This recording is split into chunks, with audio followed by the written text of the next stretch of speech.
Hello everyone, welcome back to Ruthven Park for another edition of Fun Fact Friday. This is our second last Fun Fact Friday of the summer. I know, I can't believe it, the summer's almost finished.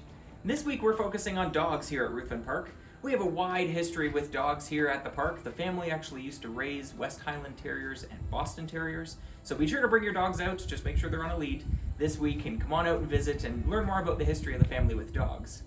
Now, the family also didn't just raise dogs. There's lots of other dogs and wild dogs that were here on the property at the same time, too. And they're actually still here today. So today I want to take a little bit of a minute and tell you more about some of these wild dogs that we have here.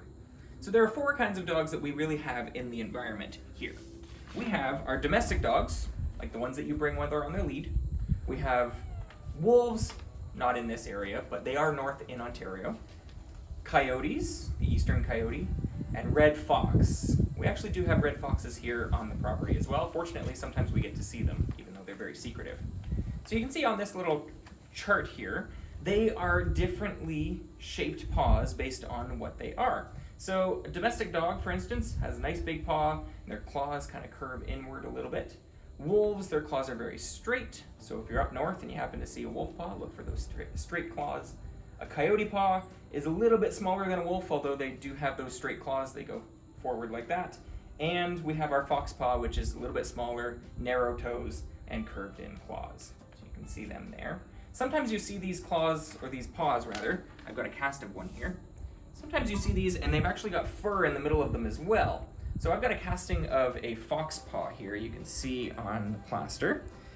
And the thing to know about canines is that when you're looking at a track, you know it's a canine because it has this X formation in the paw. So if it has an X like that, it's a canine, meaning it's a fox or a wolf or a coyote or a domestic dog.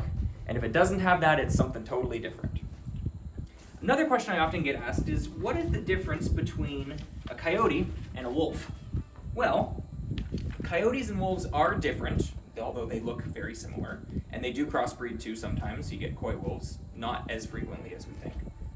So we have the gray wolf up top here, and we have our coyote down below. The key differences to look for: wolves tend to be a little bit larger, coyotes tend to be smaller. Look at their ears. Wolves have these nice little short rounded ears and long pointy ears for a coyote. Their noses are a little bit more round as well, and their noses on a coyote are a little bit more pointed.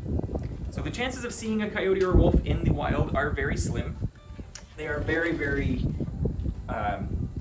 quiet creatures. They really don't come out very often. They're very reclusive. They kind of stay towards themselves. They will pack together, and sometimes they will travel in ones or twos. But for the most part, if you happen to see one out in the wild, chances are it's long gone, even if you get a short glimpse at it just as you're walking on the trail. So if you're ever concerned, if you're in the area and you think that there might be something around, whistle, talk to yourself, anything like that, then they will be long gone. They don't want to make any contact with humans at all.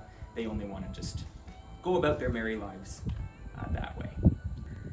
All right, let's go find Finley to see what she knows about the canines here on our property. Finley's one of our summer students, so let's go give her a pop quiz, shall we? Oh, there she is. Hi, Finley, how are you? I'm good, how are you? Good. You were asking the other day about some of the wild dogs we had here, so we thought we might give you a little bit of a pop quiz. How's that sound? Perfect. You ready? All right. So, first things first, we've got 4 different tracks here. And I will preface by saying each of these tracks are a different canine that we have here on the property. Okay? Whether it's a domestic dog, a fox, a wolf, or a coyote. So those are your choices. Okay? Let's start with this one right here.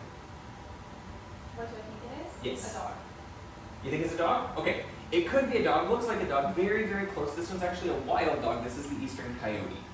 So the coyote here, you can tell it's a canine. It has the X going through the middle. So any canine has an X through its paw. And these have fairly straight claws, but it's a little bit smaller than a wolf's paw. So it is a coyote. All right? Okay. All right. Let's try another one.